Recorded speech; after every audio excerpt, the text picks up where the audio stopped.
Very good. Okay, perfect. So, yeah, the plan is to give an overview. I mean, why are we here, right? We're hoping to discuss things about the Swampland program. What is the Swampland about? Why mathematicians should also care about it and can help a lot. So you have any question at any moment, the same, okay? Just interrupt. The goal is to make this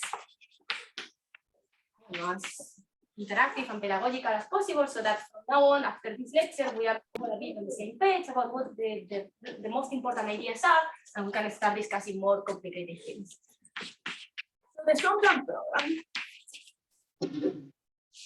Okay, so I'm gonna explain a bit what is the goal of the Swampland program, a bit from a physicist perspective, like trying to explain basically what it means. And then we'll try to connect it also from a more math perspective.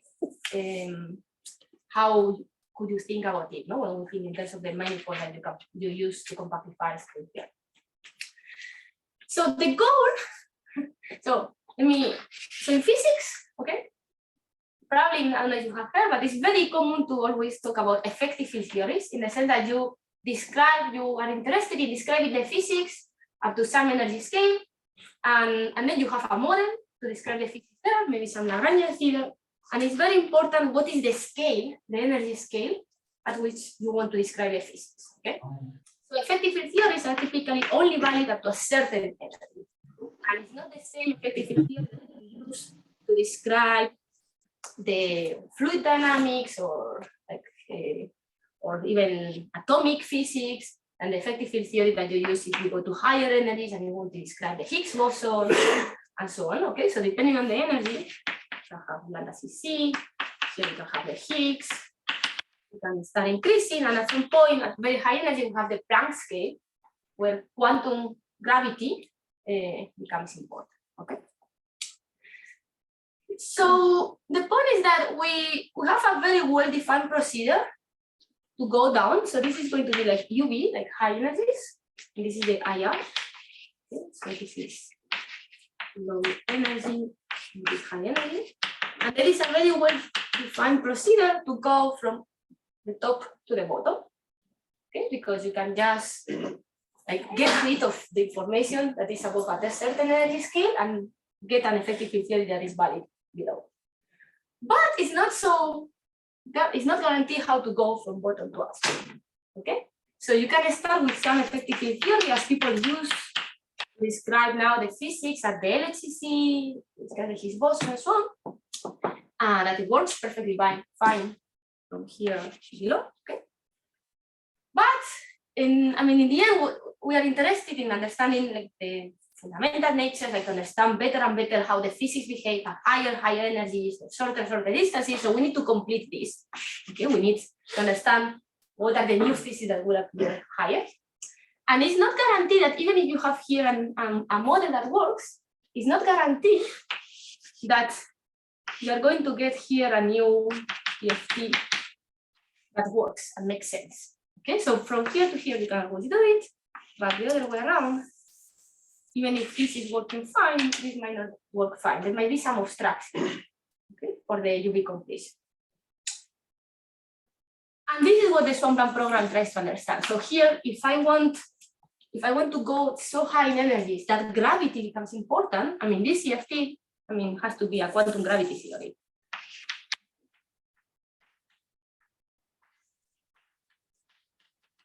Must include gravity at the quantum level. And then the goal of the Swampland program is to understand what are these obstructions, what are the constraints. Okay, so what are the constraints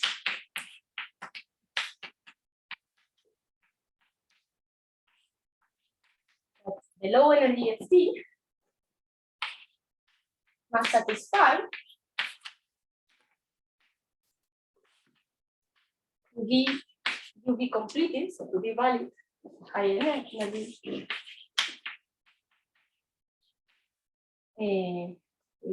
with gravity.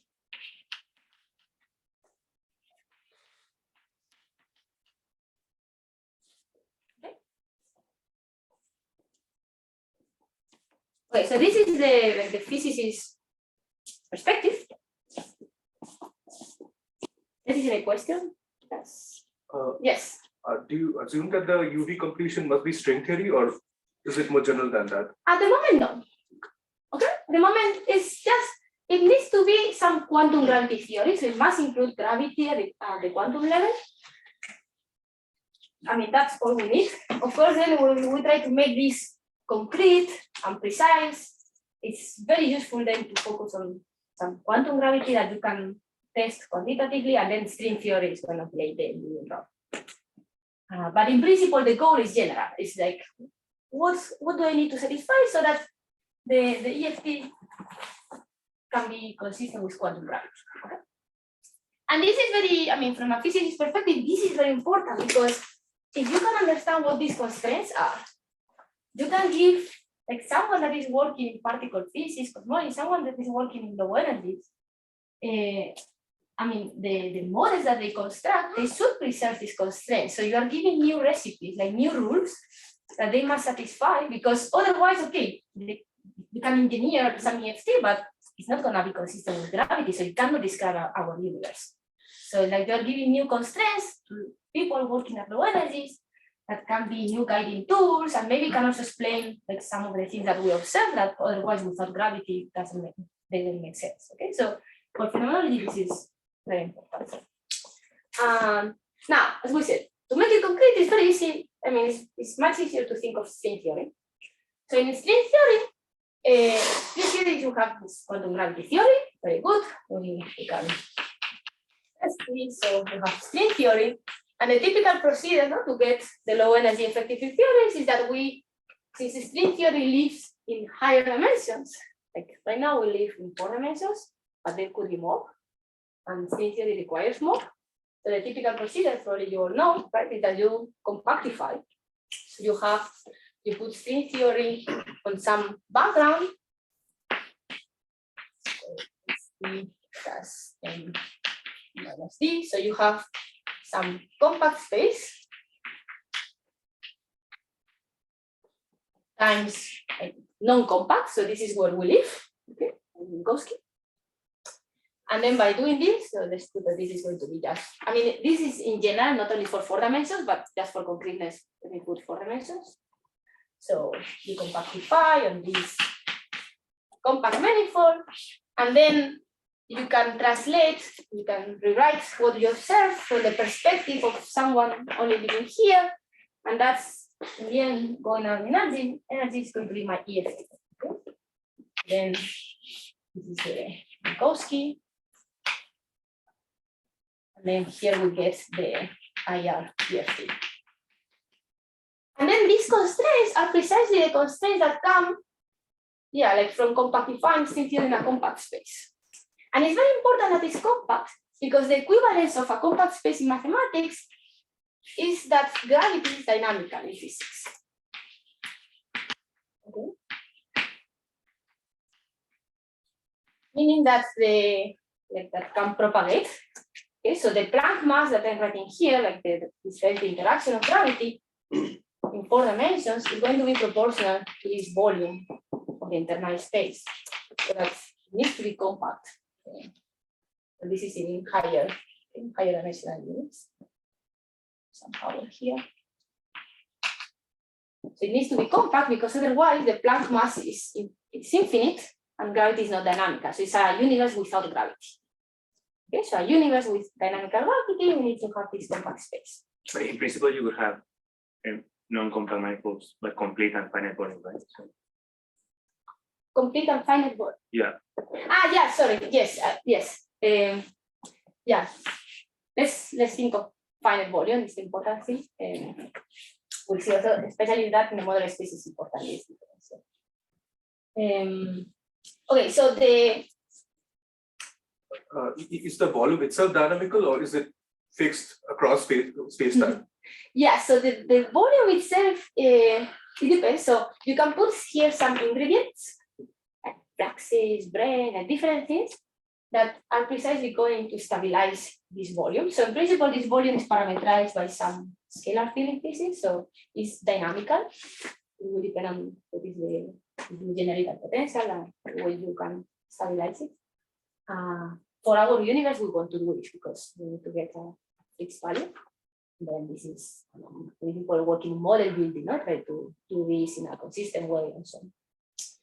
But what I want to remark is that the difference, yeah, exactly, like asking for constraints to be UV completed in gravity or just in quantum field theory without gravity, the difference in mathematics is like asking for this to be finite or infinite. Okay, so I would say compact, but like something, I mean, when we talk about the Swampland program, we always say, okay, we are interested in these constraints and we are interested, I mean, it's very important that here we are requiring gravity because otherwise the constraints are going to be different. Okay, this is really important. And we also remark that precisely because it's with gravity, the constraints are going to be stronger than what typically people know without gravity. And that's the same than saying that, okay, constraints coming from compactifying in this compact finite volume space might be stronger than just I allow also non-compact and infinite volumes. They have many more possibilities, while this is much more constrained. Okay, so constraints for UV completion in IFT, so without gravity,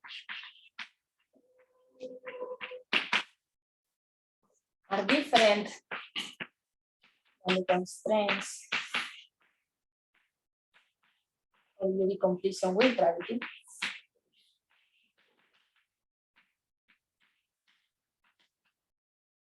This is, let me just put non-compact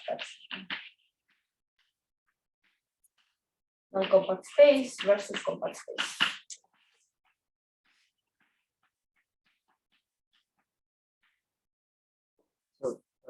Mario, so when you have a non-compact space with finite volume, you cannot compactify like a one-point compactification of complex plane. In general, I don't know.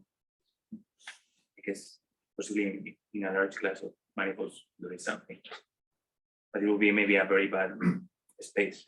Not Some kind of cost. yeah, no smooth metric. Yeah, I have an example.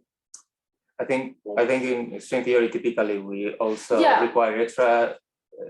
We have extra equation of motions, and like this weird manifolds do not arise. I don't know if I'm sure. But it's like, I mean, like even a hyperbolic manifold, right? Because of the curvature, you can have it non-compact and finite volume. So maybe that's not the type of thing you have in mind. Yeah, but we don't What compactify. happens if you, why not? I mean, I think probably what would you get is like a recita thing. Like it's like even, no? They compactify on these hyperbolic manifolds. They have finite volume. And I think the point, yeah, precisely because it's non-compact, you get a non-compact cosmology. And like it's not gonna be flat space. But maybe, I don't know, just saying maybe there is a way to do it. This can make sense, and it's really to have a positive cosmological constant.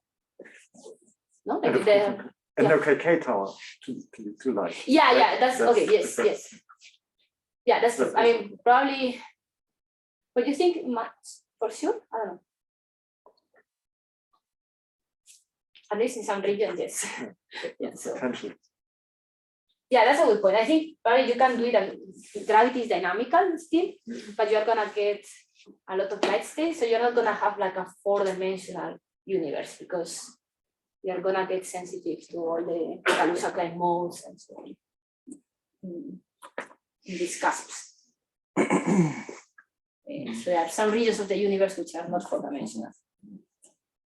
Maybe we will like.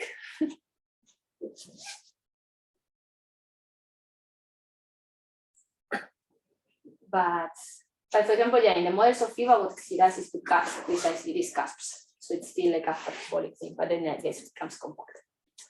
Good. More questions? Okay.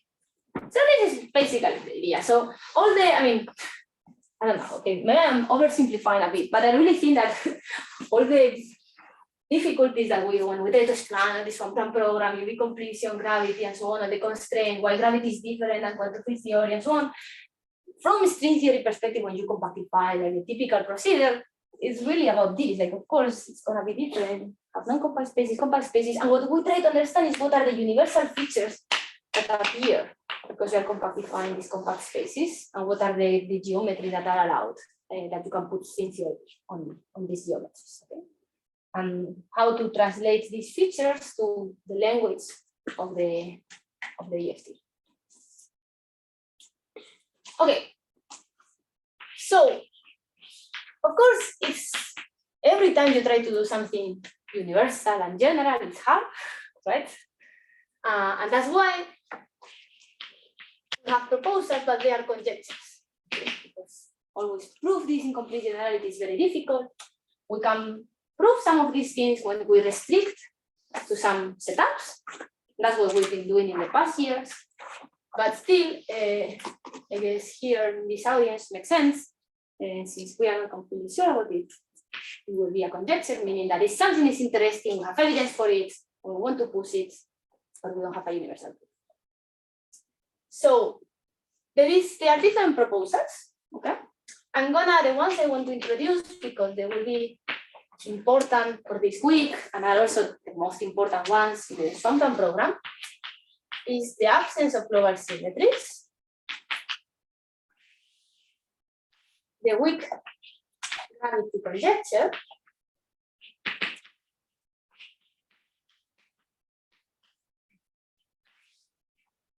and the distance conjecture.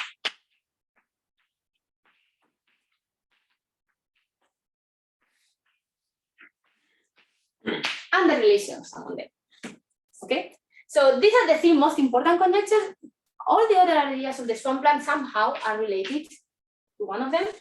Okay, so it's very important to put things in solid ground because it's really like at the core. Okay, and in the past years, this is has been a lot of work trying to test these things, and as we will see these weeks, we have also tried to translate these statements to geometrical and topological statements of the compactification manifolds so that they become more precise and we can aim to prove, at least in large classes of compactifications. And this is what has given all this relation between beautiful mathematics that have appeared, because I think it works both ways. Like, it's very useful to translate this to mathematics because then you can provide the rigorous tests, at least in some classes of compactification.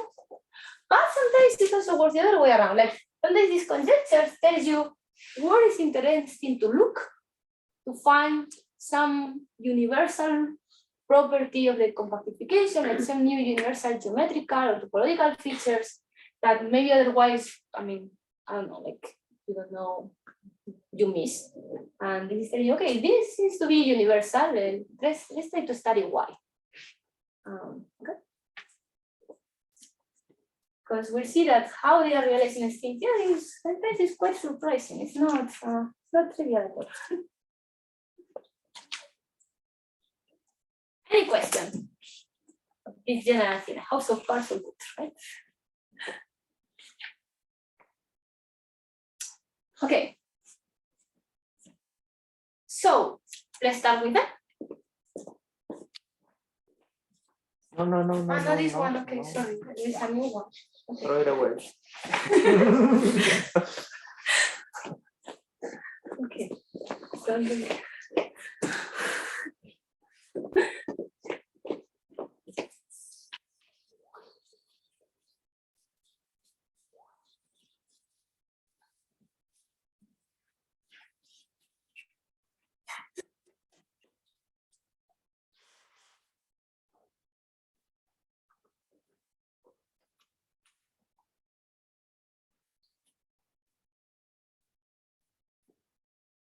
I think that point is better. Okay, next time. Okay, so no global symmetries.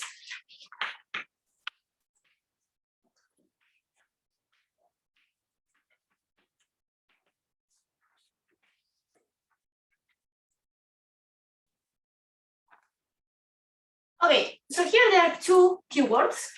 So there are three, but the first one is not here. And it's global asymmetries. Okay, symmetry, I think is it's a concept probably all of us understand. You can have some invariance and some transformation in my theory. The tricky one is this one, okay? This global. So this is a type of symmetry. And it's very important, like to understand exactly what type of symmetry we are referring to. Because this doesn't mean that there are no symmetries in quantum gravity. It just means that they cannot be global, which means intuitively, okay, from an intuitive perspective, it means that they cannot be measured from very far away. So, trying to distinguish, so in physics, we say there are two types. They can be global or they can be gauged. Global, the intuition, I'm gonna be slow. I mean, I hope you don't get bored. So if you get bored, you can just ask. Cannot be measured from far away. From a physics perspective, it means that I cannot design any experiment to, if I am very far away, like to be able to distinguish the conserved charge. Okay, so any symmetry is going to come with some charge, this conserved, an invariant. How to measure that invariant, how to get information about it, is not possible if this is a global symmetry. Yes. Far away from what?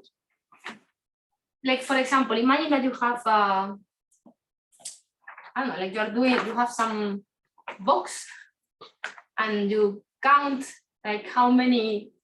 Let's see. In physics is easy to give example, but like I have some property, like there are baryons or leptons. You put a label to the particles, and that could be something that is conserved inside of the box because the number of baryon minus leptons cannot change. Okay, it's an invariant, and it doesn't matter the interactions and everything. It's not. It's conserved. It's a conserved quantity. But if I am very far away, I cannot, I just, the only way to know how many baryons and what is the charge or the how many baryons minus leptons I have is to go inside, open the box and count. You cannot, there's no way to distinguish this from far from the box. You can think that, the proper way is to think like infinitely far away, then it's clear. But the difference is that you really have to go to where you have the experiment. While, for example, in other cases, when the symmetry is gauged, will happen with the electric charge for electromagnetism. You can do it, even if you have your electrons inside of the box. Okay, you can be very, very far away, very far away, but you have an electric field that interacts with this particle. And then you have a Gauss law, like the integral of the charge in all the space. It's a conserved quantity, and doesn't matter if I'm doing the integral around the box or infinitely far away. So I can be infinitely far away precisely because I have the information carried by the gauge field. I can do an experiment and tell you what is the electric charge in your universe, even if all the electric charge is confined in a very little box here. So even when you have a gauge field, like there's still a global piece of the gauge symmetries, like the Yes. large gauge transformation. So does Yes. it exclude that, or This is not, so that's why, because all the language, this language is super messy. This global part of the gauge group is what I'm calling here a symmetry which is gauged. okay? So that's allowed. That's allowed. Okay, so when you have a gauge field, it's like you have local transformations and the global part of the gauge group and large gauge transformation. The local part is a redundancy, doesn't have any physical meaning. So I'm not even going to call it a symmetry. Asymmetry is the global part of the gauge group. That's a symmetry because that acts on physical states, and the example is the electric charge. The electric charge is like the global part of the gauge group, and that acts on the Hilbert space, has a physical meaning, but it's associated to the gauge group, right? It has it's associated to the electric field, so that's why it is a symmetry which is gauged. And that's because you can start without it and then gauge it. So that's fine. So those are the symmetries that are fine. Those that you somehow can can tell, like you can, even if you're far away. And it's kind of a holographic picture of the universe. I mean, if you have learned about holography, it's like you can, all the information that happens in the middle of the universe, you can describe it holographically from a boundary. So you have to be able to carry this information to the boundary. And why? Okay, so let me just mention, I don't know, maybe you know, but like gates from a math perspective, right? What I'm doing is just, when I say that we have some gauge field that carries the information, like we are just turning some connection on a principal bundle. So if we have, right, some current, so if we have a symmetry, we're gonna have some charge, some invariant that is conserved, right? And let me take this simple example that is like a continuous one. I have a Lagrangian theory. So I have a conserved current. I have some symmetry in my theory. When it's gauge, what happens is that we couple, right? This, like this current, some connection. And the point is that it's allowed like this, just because the current is conserved, right? Like this is invariant under this gauge transformation, right? Because you can just like I have this lambda. This is just equal to some total derivatives that asymptotically far away vanishes, and then you just get lambda the mu, and because it's conserved, this is 0. Okay, so you can always, whenever you have some conserved current, you can always couple to a gauge field. And the point when we say that it's gauge is because we also, this connection here is dynamical, in the sense that I'm gonna have a curvature for it. Okay, so you're gonna have a kinetic term. If you want, in the path integral, you're going to sum over the possible configurations of this field.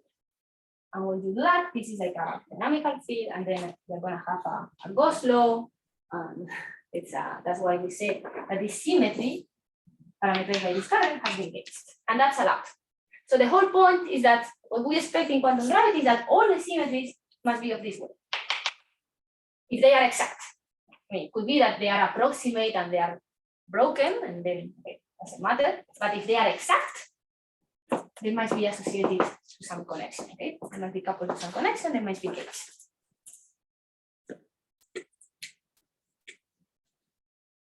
Okay, good. So why is that? Okay, why is so deep? Why is it so bad to have something that you cannot measure from far away? Well, without gravity it's completely fine. Okay, without gravity we use it all the time.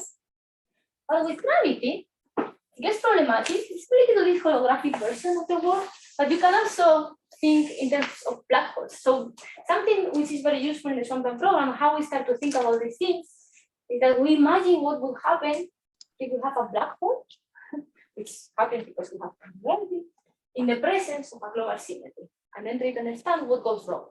That gives you an intuition. Then you have to prove it more rigorously in string theory and so on, but it already gives you an intuition that something is off, not something is weird. Sorry, can you give an example of what will be a global symmetry? Yes, That so can be- actually what I put before of B minus L. So like in the standard model, for example, I mean, one example, I don't know, like in the standard model, indeed, like we have different type of particles, some are baryons, others are leptons, electrons are leptons, baryons, more like the protons, so on. And the number of, when you have a scattering process, the number of baryon minus leptons is always conserved. It happens because of the interaction, because of how the theory is, it happens that could be an accidental symmetry, but it's a symmetry that is conserved. And that symmetry, as far as we know, is not associated to any gauge field. So that's a global symmetry. Another example is that if I have some scalar, okay, in my theory, and this scalar, if I have no interactions or anything, is invariant under a shift symmetry, right? The interaction. So this continuous shift symmetry is also a global symmetry. You have just some scalar, and then, like for example, Yeah, it's like a free scalar that doesn't interact, that just propagates. This has a global symmetry, and that's not allowed. But why can't we simply gauge it? You can gauge it, because then you have a new field in your theory. That's the point. So that's how it happens, right? I mean, you have in theory you have scalars, but this symmetry is going to be, I mean, it's going to be gauged, or it's going to be broken. I mean, like this is not invariant anymore because you have a potential if you cannot do this. Okay. But it's already telling you, like, for example, free fields are not consistent with quantum gravity. You always have to interact. There's always something else that you interact with.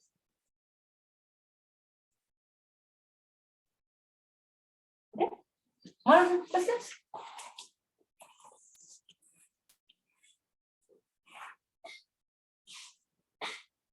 Okay. Yeah, so precisely, right, like here, let's if I put this example, the current here, right, if I just have some scalar, it's just going to be given by d5. This is my conserved current. And then exactly what you can do is you can gauge it. And this is the typical interaction that you have the gauge field, couple phi. And this is, this was some global symmetry that now is gauged, and it's like the electric charge. This can think like a super coupling. So that now the theory is only invariant under the combined transformation. No? So you have phi going to phi plus lambda x and mu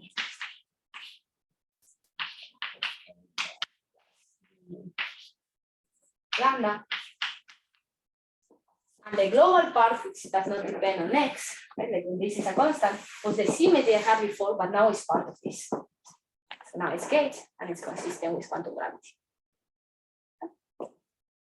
And without the gauge field, it's not.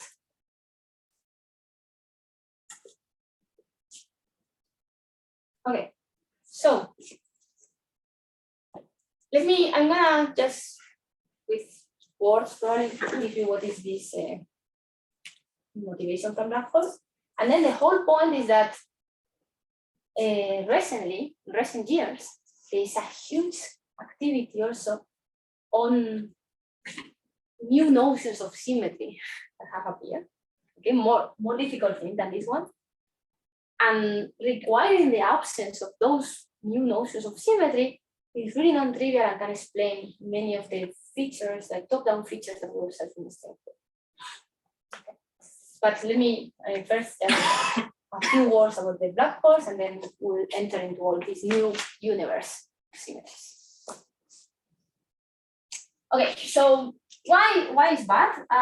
So the point is a black hole. Okay. Something that we know about black holes that we have learned is that they are like thermodynamic objects. They have a horizon and they have a entropy, that temperature. So from outside, okay, you cannot, I mean, we don't know, like the horizon is the moment, right? Like the light cannot escape, so it's like a horizon, and we only get information beyond this horizon. And the point is that this horizon is blind, has no information about global symmetry. So when you write the black hole solutions, this solution is only going to be sensitive to the mass of the black hole, like how heavy it is, and maybe you have some gauge charge also, but not to global symmetries.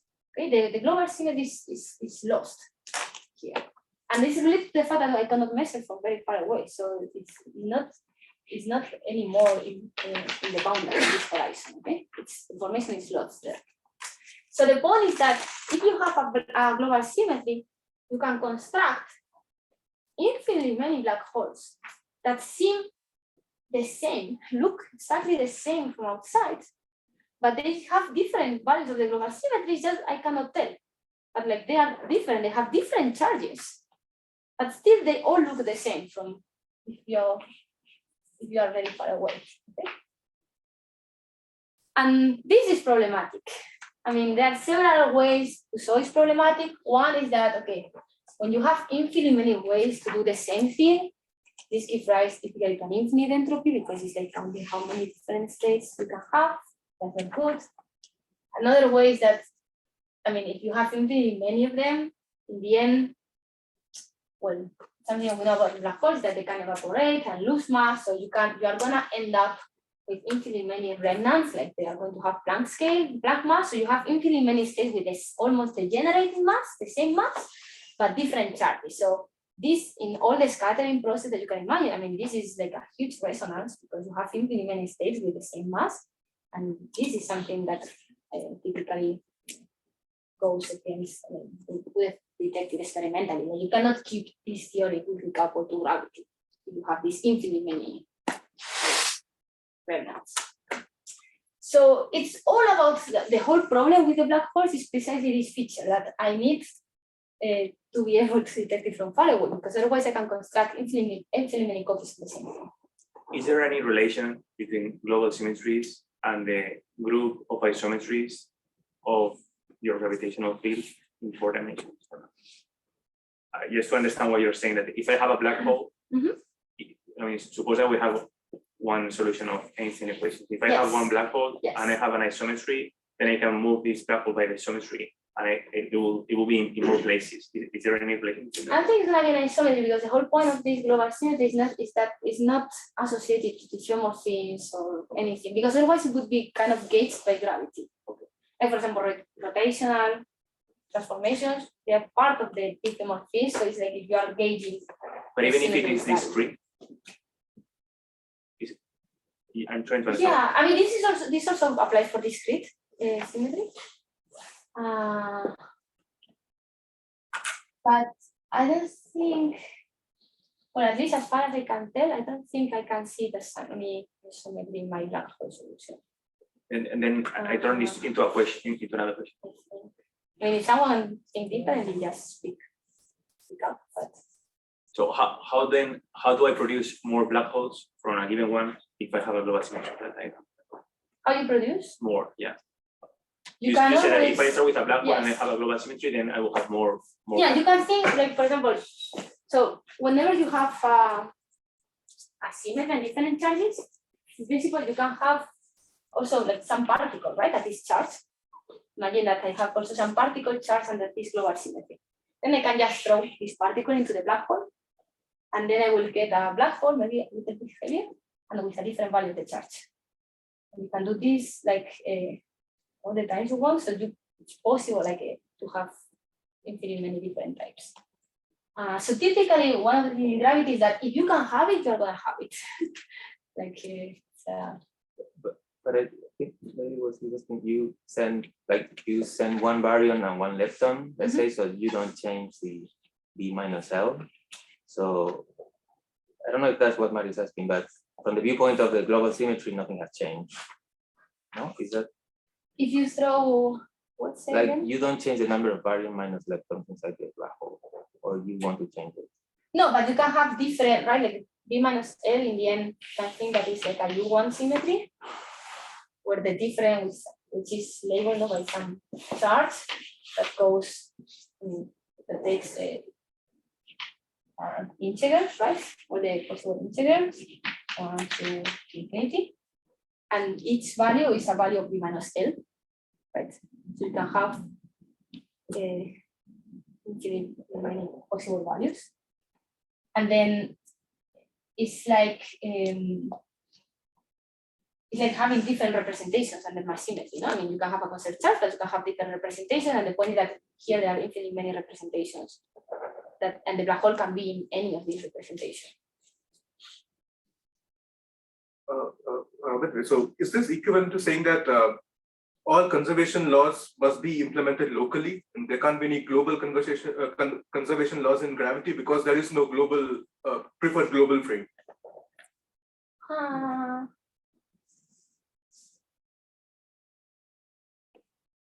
I guess you're thinking locally because this is kind of right, like up into a connection. It's kind of a local thing. I don't know. I'm skeptical to say yes. I would say it's more like It's like you should always, okay, let me say another word. There should always be a way to change, like to deform the theory to get rid of that charge. Like, for example, here you have a particle with that charge, but then it can interact with the electric field. And the whole universe is conserved, but like I have transformed, no? Like I have carried charge from one to another one. And if it's just by B minus L, like you cannot change that. So it's more like we'll see also, I don't know if it works, but in these new notions of symmetry, and you will learn also this week a lot about borders and so on. It's more the notion about being able to deform things, so that there is nothing that cannot be changed somehow. Maybe it's a bit too abstract now. But what do you say? I don't know. So I think the confusion is how does the global symmetry plays with the physics of the black hole? Is that was the question? Yeah. So instead of being a geometrical symmetry or rotational symmetry, it's more about the number of particles that you have inside, no? So imagine you have 2 million baryons, and you have 2 million leptons. For the B minus L thing is completely different. It will be two different guys, but from quantum gravity, it should be the same. No, the physics of a black hole, the solution is the same. Yeah. Is exactly the same. You have 2 million baryons. It's made of 2 million baryons or 2 million leptons, but this is in conflict with this conservation law that would tell you that these two guys can never deform from one to the other. I mean, they can never be related by any physical process because it's a conservation law that they are completely different people. But quantum gravity somehow is hinting us that it is exactly the same. Yeah. Yeah, so the black hole, like the solution, the metric that you write is only sensitive to the mass of the black hole in this case, because there is no gauge charge. So only cares about the mass. And they were baryons or leptons, and you get the same mass, it's the same thing.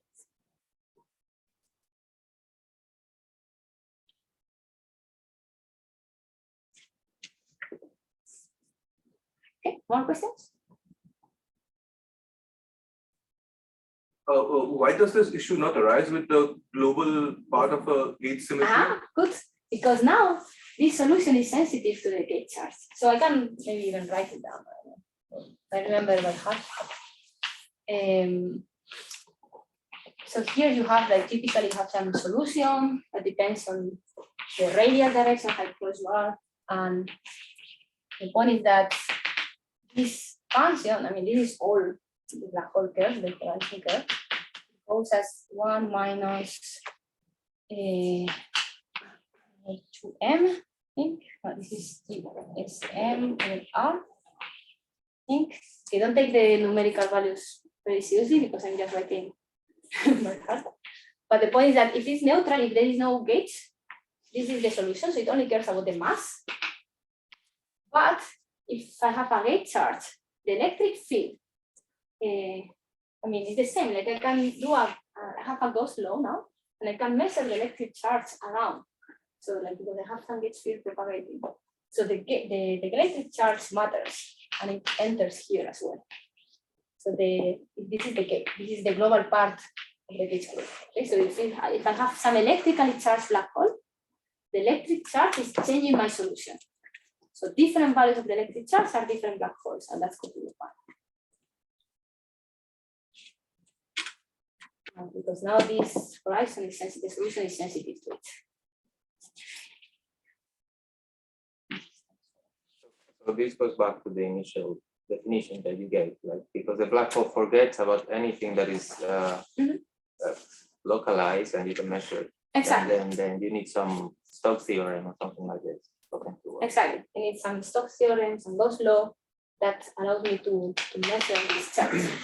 I mean, that's the point. Like if I have some Stokes theorem, right, I can just integrate around. I have the black hole inside, and I can tell you what is, even without getting inside of the black hole. I mean, that's from very far away. I can tell you what is the electric charge in this region, thanks to the Stokes theorem. So this horizon is going to be sensitive to it. But what if like the black hole is actually a wormhole, and then there are multiple boundaries? you can't just determine the outcome of one boundary because you don't know what the outcome is on the other boundaries. So I can always take this to be infinite far away, like in the asymptotic boundary. In ADS, it's very well defined because you take the boundary of ADS, it's the CFT. In Minkowski, you can also go asymptotically far away. The sitter gets a little more complicated, but sitter is another story. And the point is that when we have wormholes, actually, there's a very nice story here. So I don't know if we want to get involved now, but it's also related to the cobordism, actually. So if you have wormholes, it's true that you can create like baby universes or like new boundaries. But there are also some works that say that that would be inconsistent with quantum gravity. You cannot generate like different. We'll see. I mean, like maybe let's postpone this to the cobordism stuff. But at the moment, just seeing that I don't have like new boundaries and new universes, I can just, non-compact Minkowski space. So I can just integrate out from asymptotic infinity. And I can measure the electric charge in my universe. Or the global part of this text group is completely fine. Okay. What about the other charges?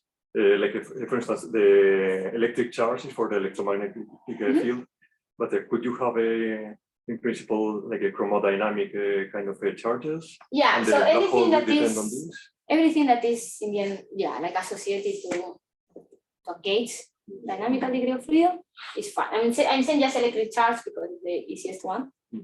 Sorry, if it is non-abelian, second? If it is non-abelian, then you have a problem because it's not in life. I mean, do you have a notion of a global part of the... You can take the Cartan.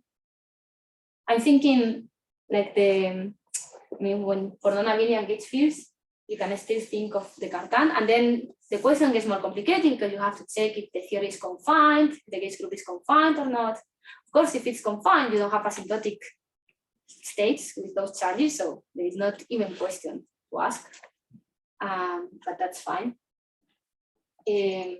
What matters is, like this, that the current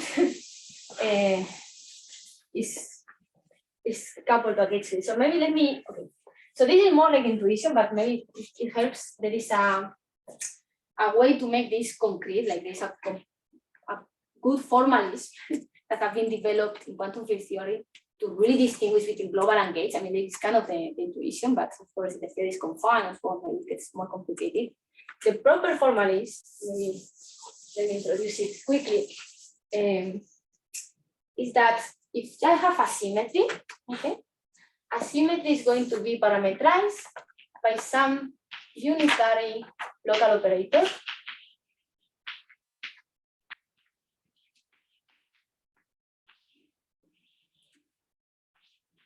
That lives on some d-1 manifold. So this is the number of space-time dimension. Okay. This space-time dimension. And that's because this is like my stock theory. Like I can integrate on this codimension 1 space and measure this charge. So this is talking about this unitary local operator. This is what parameterizes my symmetry. It's like an operator living in the Hilbert space. It's very useful because then it gives a very well-defined recipe to distinguish between global and gauge. Why? Because the difference here, well, first of all, if it's conserved, the fact that it's a conserved symmetry, like for example there, that the current is conserved, just translates on the fact that this operator is topological. So that it should be invariant under smooth deformations of this manifold. Okay, which is equivalent to say that it's going to, I compute. So typically, if I have a current, this operator is just given by the exponentiation of this current on this manifold. Okay, actually here I have, depends on the conventions, but I think I have a hot star. So this is a d-1 fold. Okay. Let's put here. Okay, so if the current is conserved, right, then mu is equal to 0, then the integral over all this space, I mean, I can deform this, right, smoothly, and the operator with this integral will not change. This is topological. Okay. So this is the first thing. So instead of talking about conserved currents and so on, now what we usually do is to talk about topological operators, okay, topological things. Now, second thing is that typically, if we are talking about a symmetry, we have this G is an element of a group. We have some group. So it satisfies a group law.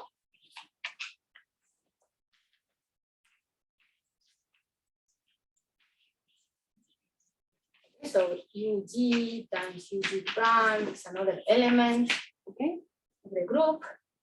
Let's call it okay. Or G times C prime is double prime.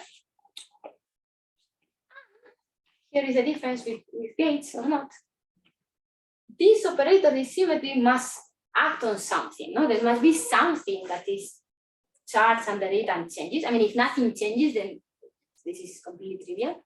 So something must change. So it must act on some other operator in the sense it has some particle that is charged under it. Okay. So it acts non-trivially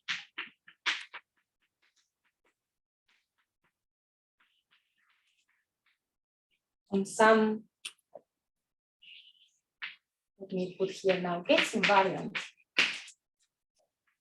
charged operator.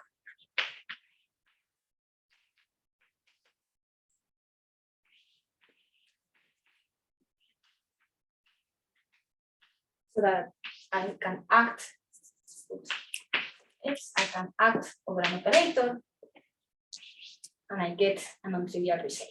Okay, so this is different from one. Okay, so there is something that charged. Okay, this is like just, I mean, don't be too worried, like probably you will not use this anymore. I don't know if you will use it during the week, but it's useful to say, because I think, I mean, this is the proper way to distinguish between global and gauge, because now, if the symmetry is gauge, if it is the global part of the gauge group, this is not true. Okay, so this is no longer true if the symmetry is gauged. So the point is that in quantum gravity, you cannot have operators that satisfy the three things.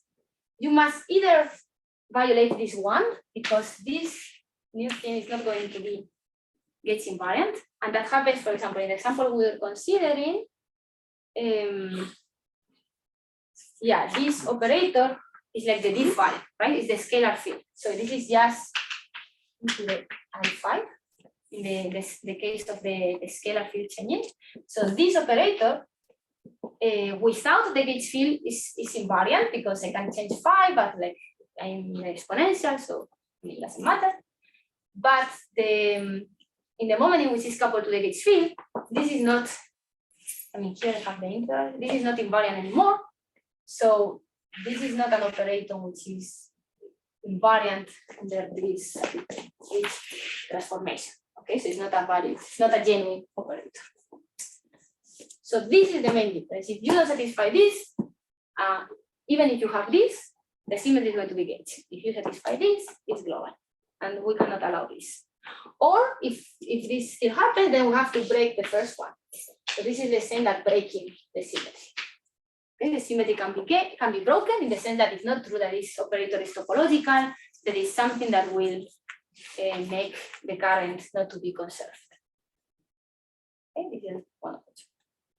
So in the scalar example, you say you shift phi by lambda and you pick up a phase. Is that the action? Yeah, exactly. Here you should just pick a phase, because I'm doing this that hard.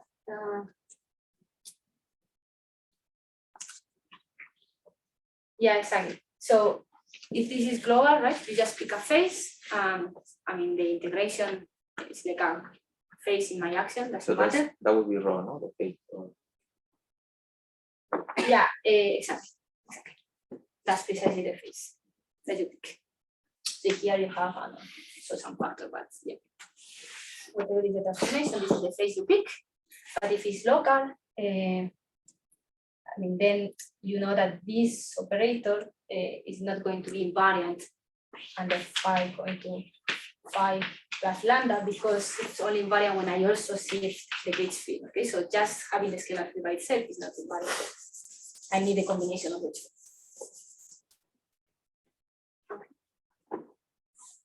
Okay, good. So let me say maybe one more thing and then we go for the break. So this is the definition of a global. This is the definition, yeah. Let me Of say. a So global, global symmetry, global. okay? The proper definition of a global symmetry is that you can find some unitary local operator in your theory that satisfies these conditions. And if you violate one of them, then it's okay. Could you just repeat what the 3 conditions are? Like Yes. the unitary local operator. Yeah, maybe you cannot see here, sorry, I should have. It's the reflection, sorry. Yeah. So the 3 conditions is that this operator is topological, which is equivalent to say that the symmetry is conserved. Okay. It satisfies a group law. I will keep this for the moment. We'll see, maybe it's not necessary, but for the moment we think of a global symmetry that belongs to some, have some symmetry group. Okay. And it acts non-trivially on some operator on the Hilbert space that is gauge invariant. That's the whole point. So this is like the charge. I mean, when you act over the operator, acts non-trivially, I mean that it gives rise to some phase or something like has some non-trivial charge. So this is the typical thing for a symmetry, something is changing. But if this operator in which I am acting is not gauge invariant, then I can tell that the symmetry was gauged. If it's gauge invariant, it was global. So why the operator in the third property is associated to some d minus p minus 1 manifold? Before it was to d minus 1 manifold, right? So Yeah, sorry, it was because I'm gonna generalize it to that later, but I didn't say that. I And might S put is this the- minus 1. S- Yeah, I'm here, yeah, I'm talking, I'm choosing M just to be a sphere because I have my local operator OX Oh. and I just cycle around. And this is like measuring the charge in the end. Right? And the reason why I put a P there was a premonition of the future. Because I will say that, and we will go for the break and then I will explain it more. The point is that in recent years, we have generalized the notion of symmetry. These are ordinary symmetries, but you can generalize this in 3 ways. Okay. One is that here I'm gonna allow for other codimensions, not just d minus 1, which means that the operators that are charged are not necessarily local operators, but they can be extended operators. They can have a dimension, which means that the charges are not going to be carried by particles, but strings, membranes, and other operators, so they're extended objects. And this is just changing the codimension here. Okay. So this is going to be the first one, the higher force symmetries. The second generalization is that this second condition, actually, maybe we don't need to satisfy it. I mean, there are more general notions of symmetries, which are non-invertible, so that they don't satisfy a group law, but some fusion algebra. And this is also quite important now. So this is the second avenue. And the third avenue is that there is a class of these operators which are difficult to describe in this language with currents and so on, because they are more associated to topological charges and are better described in terms of covariance. Okay, so these are like the 3 avenues in which have generalized the symmetries, but in the end, these 2 are always the same. Okay, so this is really what really distinguishes a global symmetry, even including all the generalization, is that you need to have an operator which is topological and act non-trivially on some other gauge invariant operator. And in quantum gravity, you need to either violate this or violate this one, which means that you need to either break the symmetry or gauge it. Okay? So Okay, there is some last question, otherwise maybe we can take a break.